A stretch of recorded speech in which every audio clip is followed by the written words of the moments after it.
somewhat careful only because of my show. Yeah. It's not that I want to. I want my message out. I think that my message is mostly right. Okay, guys, we're going to get started. Yeah. I have to the same thing for my business. That's why I try not to. That looks like we're going on social. All right, we're going on social. So welcome today. I am joined by Eric Olsen, and we're going to talk about the fallout of the California election. The good, the bad, the ugly, and a few glimmers of hope. But I don't have a whole lot more than a few. True.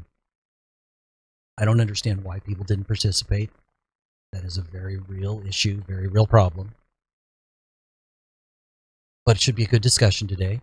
If you like what I'm doing, remember, like and subscribe. We are on multiple social media platforms. I am currently censored on YouTube, but most of my viewers are on Facebook. We are on Spotify. I did not check with the boss as to whether we made it on Google Podcast, Apple Podcast, and Rumble yet, but they're coming.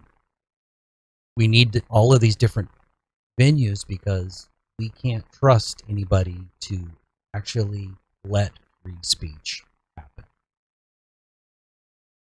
Really disappointing. Yep, absolutely. All right. Well, welcome and good morning. This is Eric Rollins, the Constitutionalist, here on 1550 KXEX, the best talk in town. Today, we're going to discuss the good, the bad, and the ugly as to the California June primary. The ugliest part is how little participation. In just a moment, I'm going to introduce my guest. But I do have a couple events. Tonight, June 9th, the Clovis chapter of Constitutionalist for California is meeting. So this is a Thursday, June 9th at 6:30 p.m. at the American Legion Hall. We're going to be discussing this same issue, trying to figure out, okay, which candidates are worth putting time behind and trying to support, and which ones do we just have to hold our nose and go, well, I guess they're better than nothing. Because we got some of both of that. June 11th, there's a Trump flag rally. I think that's an interesting event. Part of me is torn. I support Trump, but did they need to put Trump? How about just an American freedom rally? I don't think Trump's bad. I generally liked his policy, but he also came with some baggage. And I think that if we were to just focus on a flag rally that supported American ideals, that's more important to me. But, I'm not saying something bad about Trump. I'm just, maybe we should think about how we label things. June 12th, there's a medical freedom. Oh, I did not give a time and a place for that Trump rally. That is Saturday, June 11th from 10 to 12 at Shaw and Clovis. So that's in front of Sierra Vista Mall. June 12th, the next day, there's a medical freedom rally from 2 to 4. All of those are important ways to go out and get involved aside from voting, rallying the troops, trying to get people to be excited and defend freedom is important. With that being said, I don't want to just stand on a soapbox. I like to have real discussions that move people towards action. My guest, Eric Olsen, give me a little bit of background. Oh boy, a little bit of background. Let's see here. From the Valley originally, left, did a whole bunch of time in the Army, helicopter pilot, deployed a few times. Through some circumstances, came back to California. Been here for pushing 10 years now. Own a business here in Fresno and just trying to be involved and make a difference where I can. And, help out, hopefully wake up a few people so we can get above this 16% voter participation. And our county was right on par with the rest of the state. Actually, a little bit lower than the rest of the state average. It was its state was 16. Last I checked, we were 13 or 14. Yeah. Some moments of hope. And I'm not going to go over all of this, but it was a big deal that San Francisco decided that their DA actually went too far left. That's a pivotal moment. San Francisco saw something as that you went too far left. I wasn't sure that was ever going to happen. It's amazing. But I think that it's also there. If there's one thing you can look back through history and say, is that these progressive areas, San Francisco, New York City, a lot of those, they go too far. When you have total control, like we have gone through in California, but specifically the Bay Area, they've had total control forever. And when you My lifetime. yeah, when you just push and push and push and push, and there is no check on anything that is done, they push and they push too far, and eventually enough people wake up and just say, how did we get here? Well, I know how we got here, but they wake up, and that's the important thing. It's not just that they push. Regardless of side, absolute power corrupts. So, no check, no balance. Yeah, absolutely. And I mean, that's one of the things that we're so missing. I mean, this isn't even a schooling episode, but I mean, American civics, the check on power and what that really means with the three branches of government. You know, people don't know what the limits and the extent of the power of the judicial is supposed to be, what the limits and extent of the legislature are supposed to be. I mean, that's all been lost. That check on power is something that we should have in place that we definitely do not. Well, yeah, but people have to make time for their TikTok videos, so how could you possibly study things like that? I mean, yeah, YouTube really draws you in, right? Yeah, TikToking and Instagramming and whatever else. I want to point out, though, in all of those places, there are educational opportunities. What if 1 in 5 of your videos you watched were educational? How much better informed would you be? If you could find them. There's actually, I don't know on TikTok because I don't spend much time there, but on YouTube, there are absolutely a ton of educational shows. There are. I think the tough part, and this I think dovetails directly into the conversation about the election. For every one great educational, rooted in reality and fact video, how many are not rooted in fact? And I think that's the tough part is for people, and I talk to people all the time that are like, hey, I'm seeing what's going on. I've never been involved. I don't even know what I don't know. Where do I get started?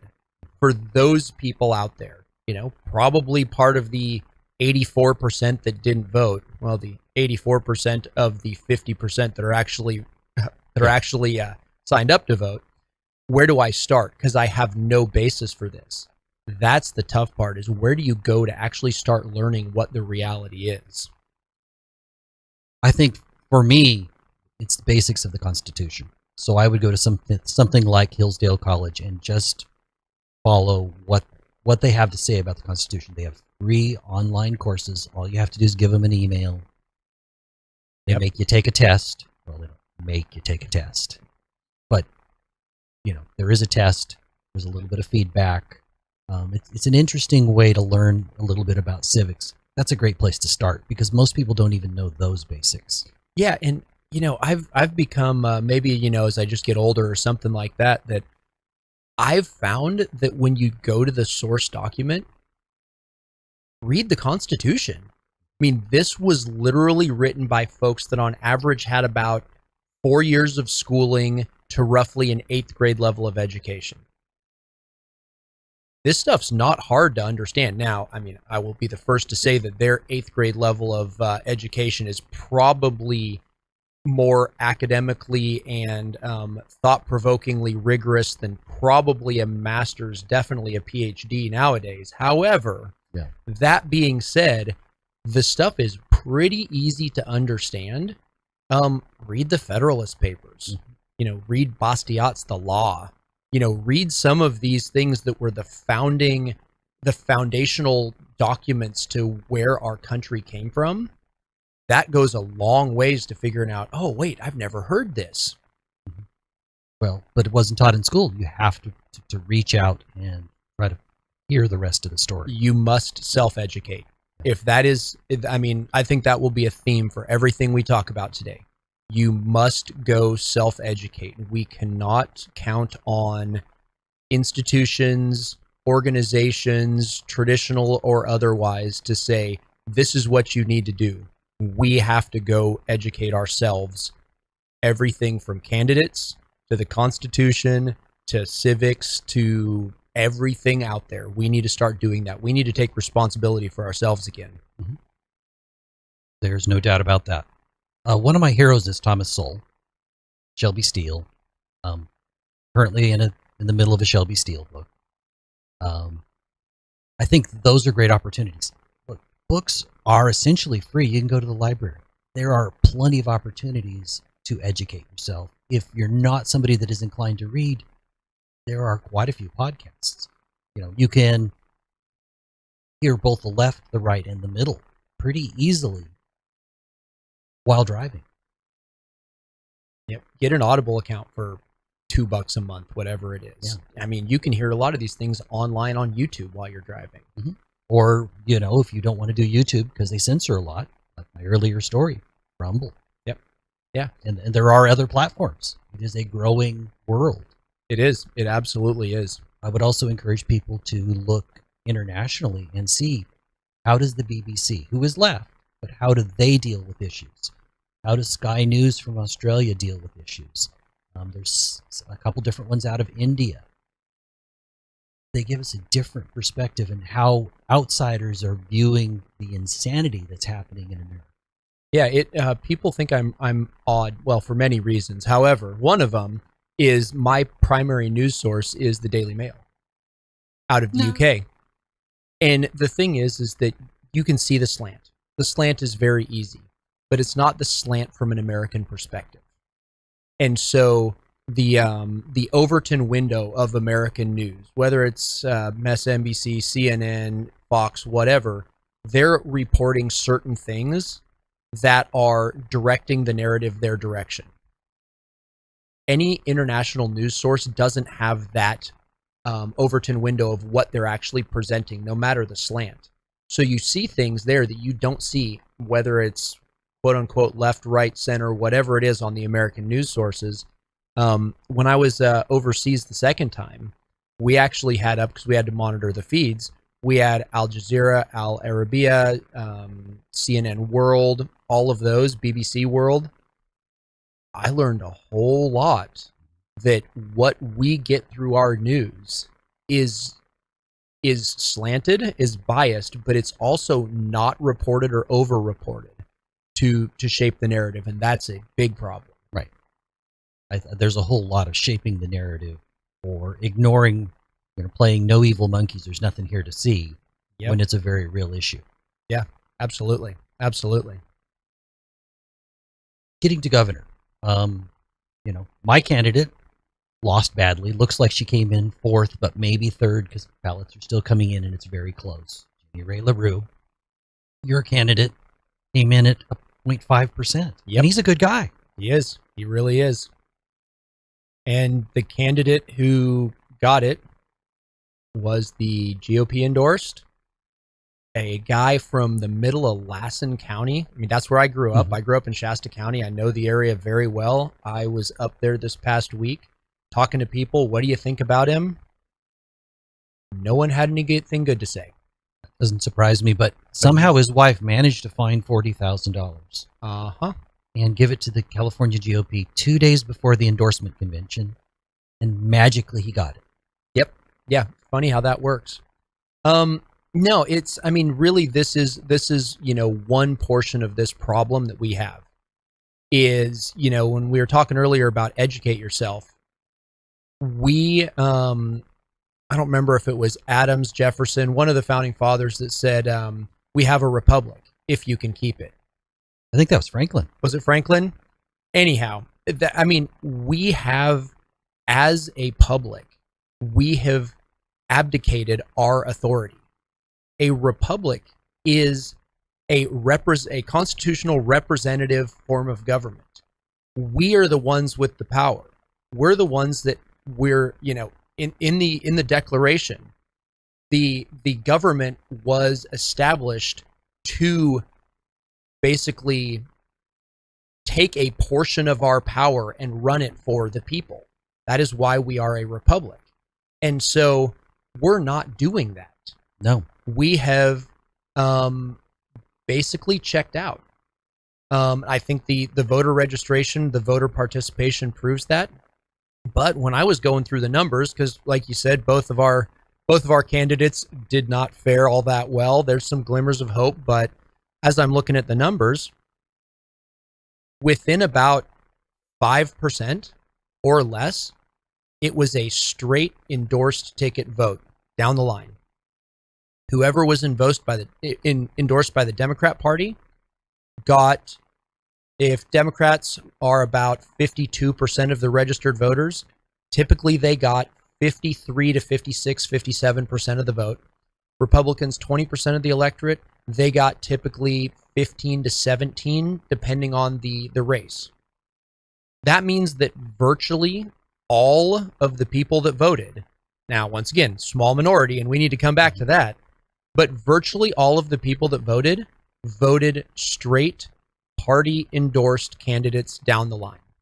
They didn't think about it. They didn't research it. They didn't do like us and get to know candidates personally. Yeah, I got to know, of my endorsed 10, or endorsed 14, I got to know 10 of them personally. Yep. And all of them I met at least twice. Absolutely. Some of them I interviewed a couple times. Yeah. And I mean, and we've had the conversation a lot. You and I came down on different sides of a couple of candidates about who is the best, but that wasn't for lack of trying. Mm-hmm. That was, whether it is going to the local school board or whether it is, I mean, you and I both got to meet in person multiple times candidates for governor. Mm-hmm. I got to meet 7. Yeah. This is not something that is out of the reach for the normal person, but you've got to make the effort and do it. And that's what's missing is, I was having a conversation this morning about the fallout from the election. And what really struck me is we have to stop looking to X, whatever that X is, whether it is, you mentioned Trump earlier, whether it's Trump, whether it's your congressional pick, whether it's your governor pick. No, we have to be the change. Yes, we have to be the ones that stop looking to them to save us. The person that goes into these offices is a tool. Their title is representative. They are representing us. What we're doing is we're having this huge food fight in the primary about this is the best guy, this is the best guy, this is the best guy. And then we say, oh, we have to all come together, or I'm not supporting this person, or whatever. And we get to the primary and we hold our nose and vote for, Mitt Romney.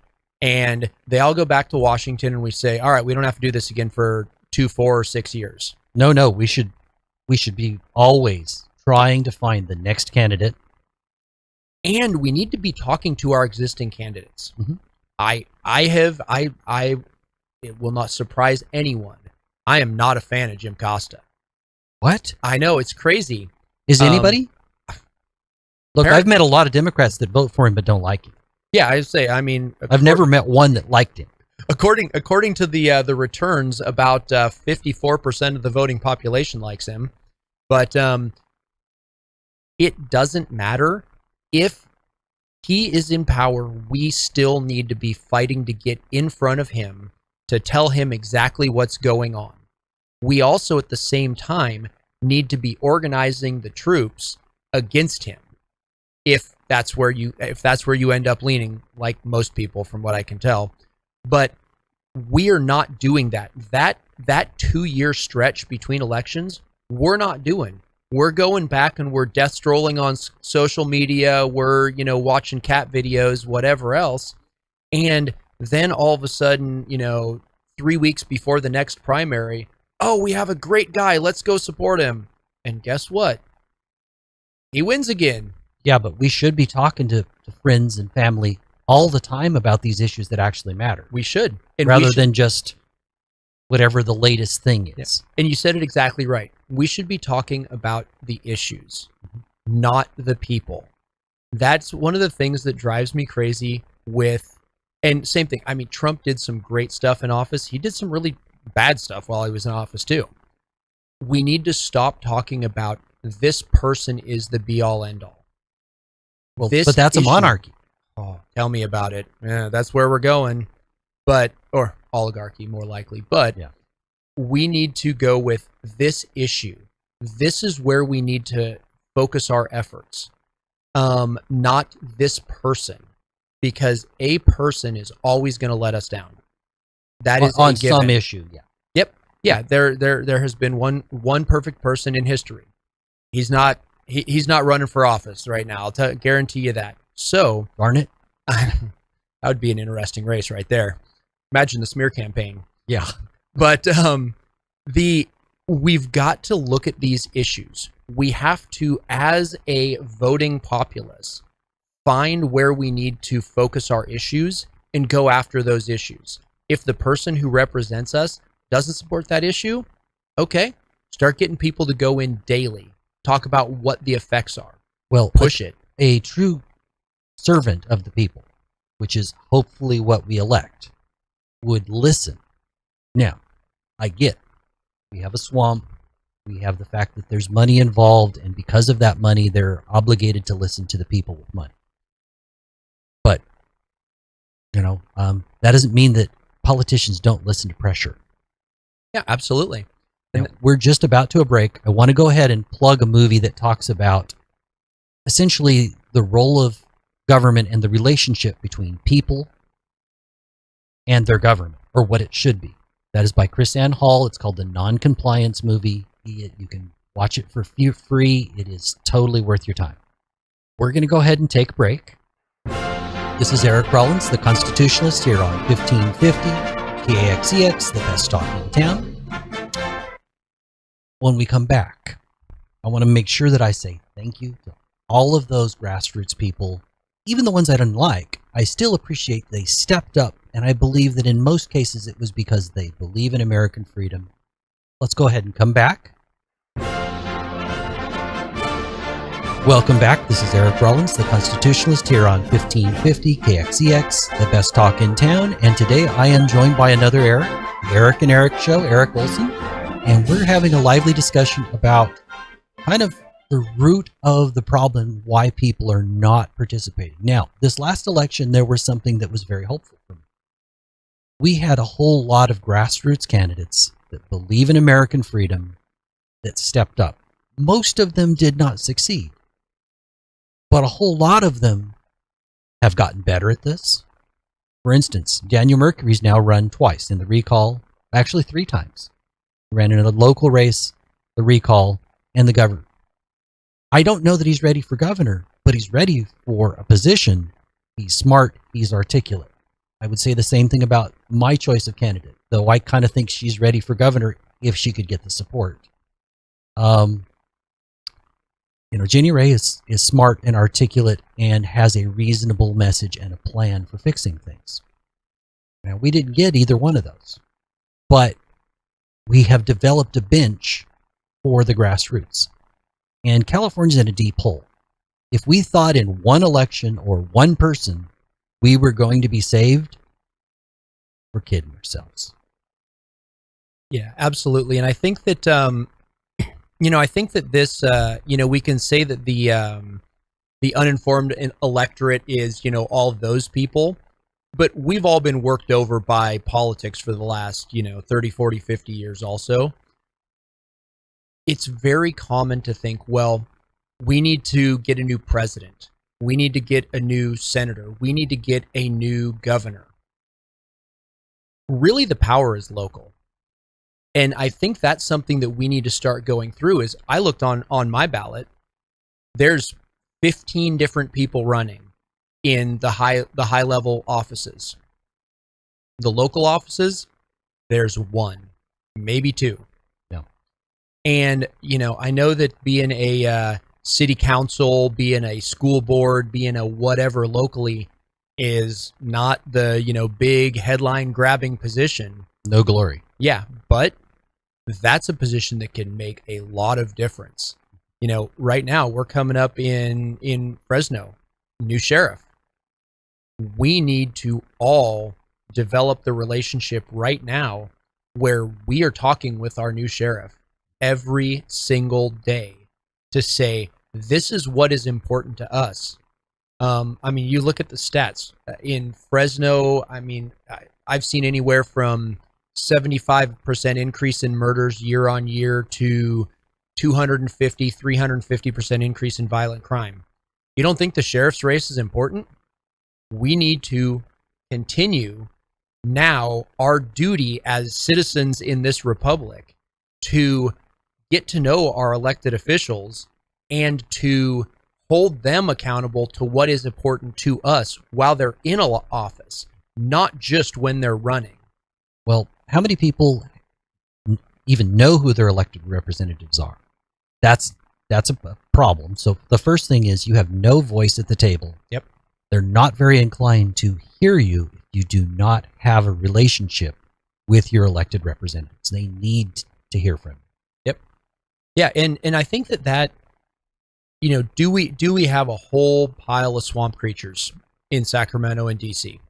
100%. On both sides. Absolutely. 100% both. I would even venture to say on all sides, because I am quite positive that there are some Green Party candidates that are swamp creatures, and there's and a couple libertarians, and they're less likely to be, but yeah, absolutely. Bernie's an independent, but he's totally a swamp creature at the same time. 100%. And so, but these folks are being left alone. They have, 30, 40 years in Congress or the Senate of not having to listen to their constituents at all. They're worried about where's my donation coming from so I can get my war chest so that I can put out enough ads to win the next election no matter what. Mm-hmm. That is us not doing our job. I said it, it's no surprise to anyone. I, once again, don't like Jim Costa, but I have the phone number of his chief of staff. And yeah, this is something. If you knew it off the top of your head, it'd be okay to share it publicly, because that's public information. I don't, but I could definitely look at my phone.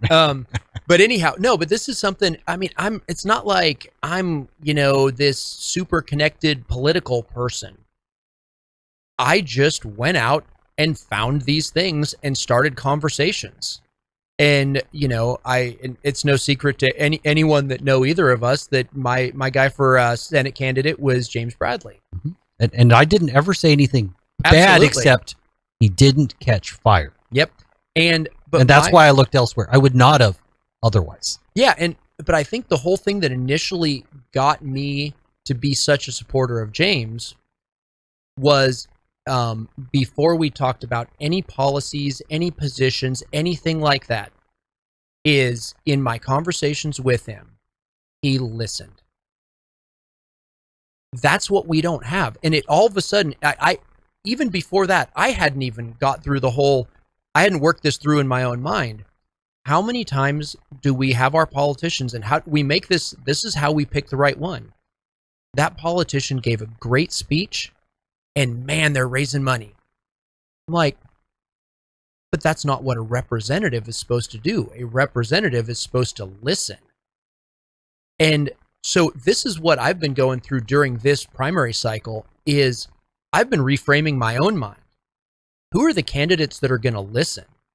That are going to listen to us instead of the moneyed special interests, as I call it. And moneyed special interests, you better believe that's on both sides. Mm-hmm. And it might not be the moneyed special interest that gives money, but it's the moneyed special interest that says, yes, I support, that has all of the money then go to them. This is the system that makes it so that all of our voices are being drowned out. And frankly, we're letting it, because that's what we're doing. We're looking for the wrong things in our candidates. And for me, that's what has me hopeful, is that we're starting to see candidates that are going around the state, not giving speeches, but instead meeting with people and listening. That I like. I know for a fact that my governor candidate did that a lot. Yep. She gave speeches too, but she also gave a tremendous amount of time to just meeting and listening. Yep, I heard that from my contacts up in the North State. By the way, your governor candidate spoke highly of my governor candidate. Yep, and absolutely. And she seemed to like him also. Yeah, to be fair. Yep. Yeah, after meeting with Daniel a couple times, I don't know how you could not like him. He's just a good guy. And I thought he was wrong on a couple approaches that weren't constitutional, but generally a good guy. Well, and I think that And if there weren't other choices, that was my issue. Yeah. And I think that on that note is that I think that also, and I talked about this over in Clovis a couple times in the run up to the election, but we need to change. We just need to change our approach in a lot of different ways. I think that those of us that would be, accused of being the traditional right, whatever that means nowadays, is we've been playing kind of nicer than anyone would ever allow us to be. And we need fighters now. I think that's one of the big things that when I was looking at the folks that I was supporting going into this is who has the track record of fighting. Because, I think that a great example is San Francisco, sanctuary city, counter to federal law. And what did they do in San Francisco? They just said, it's counter to federal law. Okay. And they just did it anyhow. And they looked at their authority and said, we can do this. No one challenged it. No one did anything. But if they'd done something on the right, our state government would have had a fit. Would have had a fit, but done what? I'm not sure, because Atwater got away with it. And that's calling themselves a COVID sanctuary city. Yeah, and that's my point. When I was yelling at one of the school boards here locally, they said that the reason that they couldn't do anything against the state mandates is because they got COVID funds and they would have to give them back or the state would shut down the school. At least they gave you an honest answer. Yeah, and that they were told by their council that they would be held personally liable. Now, both of those are absolute lies. That's what Fresno Unified is using to support what they're doing. Those are absolute lies. So I called them on it. I said, okay, you mean to tell me the state of California is going to shut down a public school district, find buses that we don't have enough of in the region, and bus all of these students to overcrowded schools around the valley? What they do is they take it over, but it never seems to happen. It never happens. For instance, Fresno Unified has been floating along in the bottom 5% in the nation. Bottom 2%. Okay, sure. And about bottom 5% in the state for large school districts. Yep. And they only threaten to take over certain schools, but the state really doesn't want to do it. And that's the thing that what I talk about when I was talking to people about fighting is call them on it. What are they going to do? Is Gavin going to come down to Fresno and take over the Fresno Unified School District? No, he can't replace duly elected school board members. You can't do that because they're elected to the people. Their charter actually says that their only responsibility is to be responsive to the people in their district. Not to Sacramento, not to Washington, not to the teachers union, not to anything else. Well, and also they swear an oath to both the California and national constitution. Yep. And so all of these threats that are keeping people from doing their job, we're going to do this. Okay, try it. Truthfully, try it. What is the state of California going to do to your school district? Well, nothing.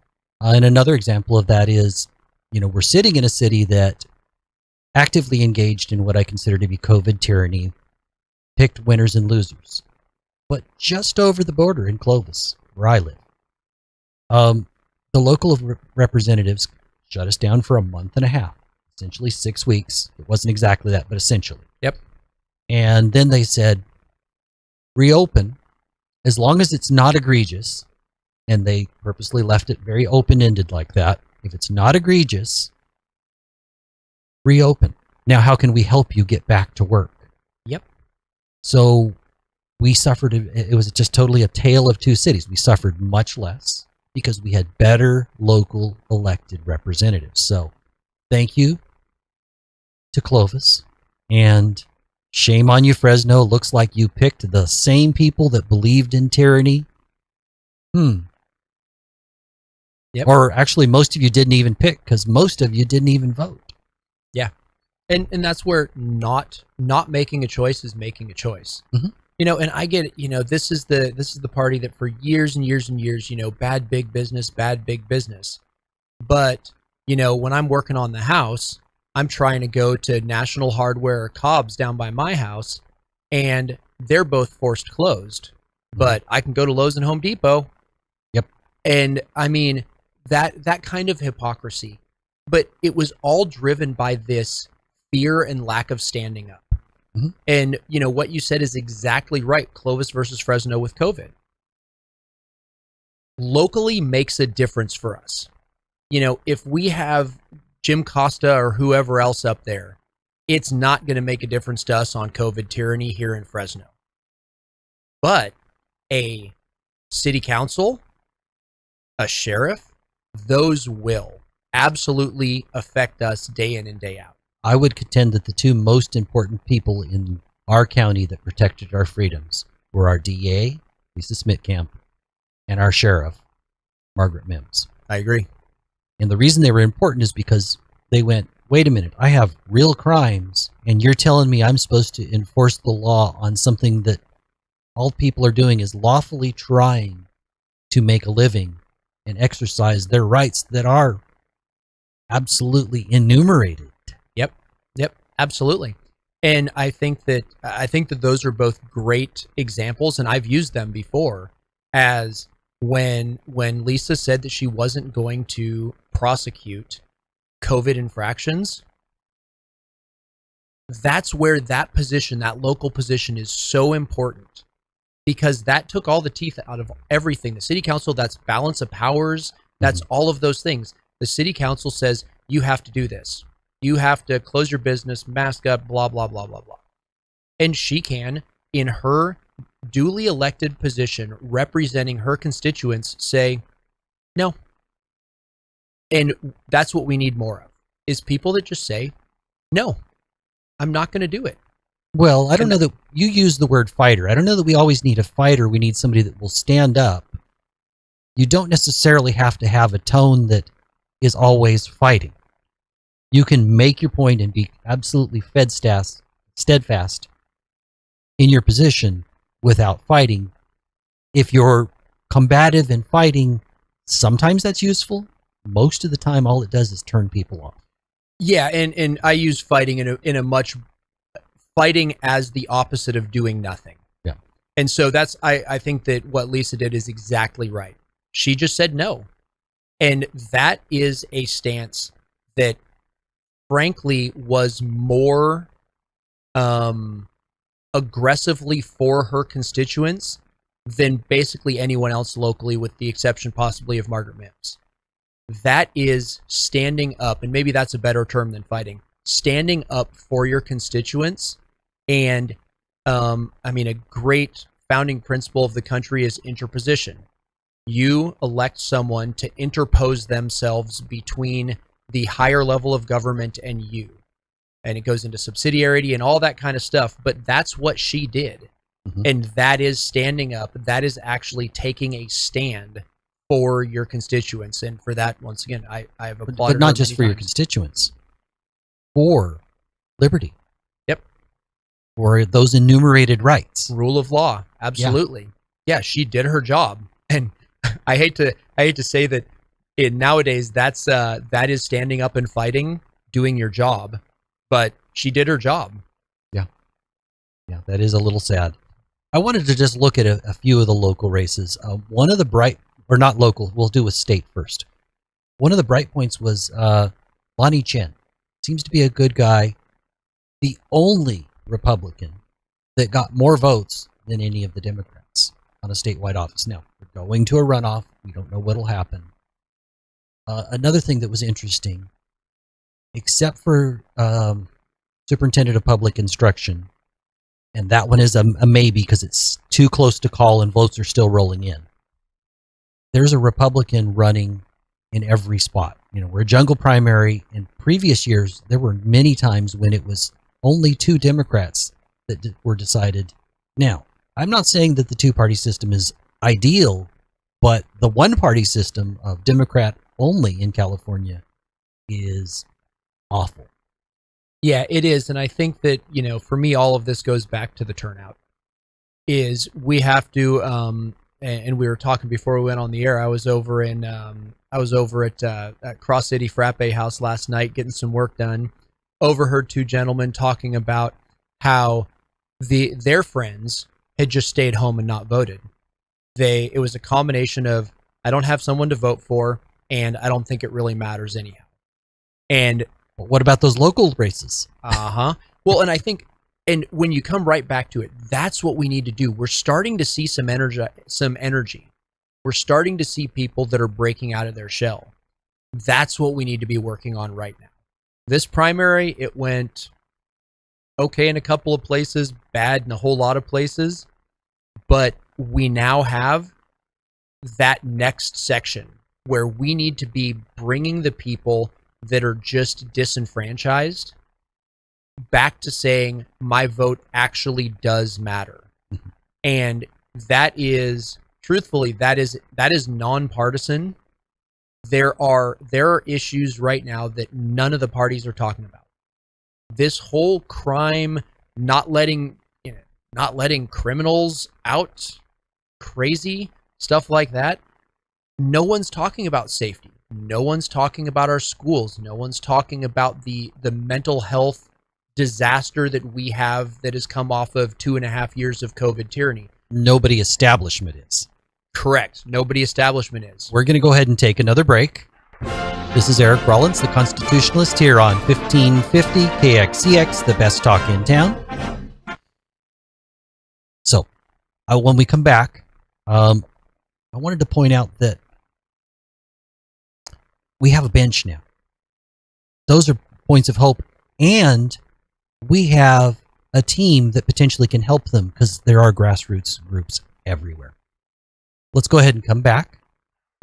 This is Eric Rollins, the Constitutionalist, here on 1550 KXCX, the best talk in town. Today I am joined by Eric Olsen, and we are discussing the fallout of that June primary, the good, the bad, the ugly, and the few glimmers of hope. Well, as we wind down towards the bottom, I want to point out some real hopeful things. I truly believe some exciting candidates emerged. I didn't vote for Sean Collins for governor, but I'll tell you what, that man is sharp and articulate, and I truly hope he runs for something else. Your candidate, good guy. My candidate, Jenny Ray LaRue, I really like her. Who else did I like? I like a lot of things about Anthony Trina. As we go down ticket, David Giglio, first time he ran for Congress.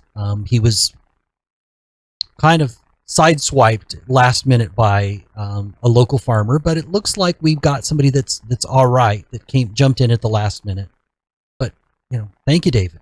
Amanda Fleming out towards Firebaugh, first time candidate, really stepped up. We have some potential people that had zero name recognition, and it's really hard to get beyond almost starting from zero name recognition, but they're providing hope for the future. The other part of that is we now have multiple grassroots groups that are passionate about defending freedom and this American dream. What we need to do is be organized. Yeah, and I think that really that is that's the $64,000 question. What does that look like? Well, it's herding wild feral cats, so it's going to take some real work. Well, and if history is any indication, which it always is, look at one of the biggest, most successful grassroots organizations in a generation, Tea Party. Mm-hmm. The Tea Party came in and changed everything, and then went away, got co-opted, got splintered, got mainstreamed, got whatever else. There's still remnants out there, but it was a flash in the pan and it went away. Mm-hmm. Well, it's not completely away. It's not. There's still a contingent there. There is in California. I can't speak to other states very much. But. Yeah, but there's the oh, I'm the Tea Party. No, I'm the Tea Party, and they believe in two totally different things. So, I think the tough part is they rose to prominence because it was based off of an ideal. Mm-hmm. is we need to continue with these organizations based on ideals. I mean, the most popular and powerful organizations out there, the medical freedom, the school choice, all of these grassroots, the mama bears, those kind of grassroots, they're doing great job. They're motivating people on issues that speak to them. We need to keep that up. What we need to be cautious about is as soon as it becomes a structure, then money comes into play, and now we're moving towards what happened to, I'll say, some of the Tea Party sides that went establishment. We're looking at GOP. GOP comes in and co-ops just about everything it touches, and we need to find the way to keep the motivation at the local level and locally on the issues without getting into this structure where it becomes unresponsive to the people. Because that's why people are staying home. They're looking at what's going on and saying, what I do doesn't matter. That's what the guys over at Frappe were saying. What I do doesn't matter. We need to be responsive locally, and I think that's where this bench we have, and that's where these grassroots organizations are really going to come into play, is continuing to work over the next 2, 4, 6 years to really get the folks that are disenfranchised to start playing a part in our political system. Totally agree with that. And that's a tough thing because it's hard to get people to take the first step because, let's face it, it's work. I lead a group. It's a pain in the butt. Uh-huh. And yet I wouldn't not do it because it's calling, just like this. This costs me money. I don't get paid for this show. I actually pay the studio for the time, and I'm okay with that. We're winding down, so I want to kind of go over some things that have to do with hope. One of them has to do with what our president called Jim Crow, Jim Eagle, Jim Crow 2.0. What happened in Georgia, where they required voter ID and they limited the amount of time that you had to vote, and they limited the mail-in ballots. And our president said, oh, well, that will just suppress the vote. And then he insultingly said things about people of different skin colors that couldn't get IDs, and I think that's frankly pretty racist. Agree. And then we look at what happened in Georgia, and they had record turnout because suddenly those people began to believe that their vote mattered. Absolutely. And I mean, we don't have to go to Georgia. Right here locally. I was traveling last week, so I couldn't vote in person. I filled out my ballot, signed it, sealed it, gave it to my wife. She put it in the box at Fresno High. I have checked for the last 2 days. It has not even been checked in as being counted. That doesn't surprise me. Doesn't surprise me either. A little secret about that. When you can look it up, it doesn't mean that your ballot was actually counted. It means that they acknowledged that they received your ballot. They haven't even done that. And that's, it's this stuff is not 4D chess. I love, that the speech that the president gave about this is, making people realize their vote counts is actually making less people go to all of this kind of stuff. And it's so twisted. If you torture a phrase long enough, you can make it say anything. But those are the type of things that we can work on locally at the ground level for the next 2 years. Is we need to get all the votes counted. We need to do, even if we can't conquer the Leviathan in Sacramento, we can work here locally to start strengthening our laws. We can go through lawsuits. My guy James, he is involved in an election lawsuit right now to make it so that you actually have to make sure the vote is by someone that's allowed to vote. I mean, that's confusing. Weird stuff like that. So we can do all of these things and we can fight through it. I also want to point out, this isn't exactly Fresno, but in Kings County, I think there was a moment of hope. I interviewed both the DA candidates, and Keith Fagundes won't like me saying this, but I think it's a good thing that he lost. I think that the rule of law is well served by Sarah Hacker being elected. John Zanoni coming on. All indications, and I've met his wife. By the way, his wife's great. And if he has a woman like that that's going to make him toe the line, I am pretty hopeful that he's going to toe the line. The number of people that, when I went to a fundraiser dinner that I sat with, that were of myriad backgrounds. It wasn't just prosecutors. There were defense attorneys that were there to support him. There were people from the Fresno PD that you would think would have chosen Mark Salazar. So I'm very hopeful for that one.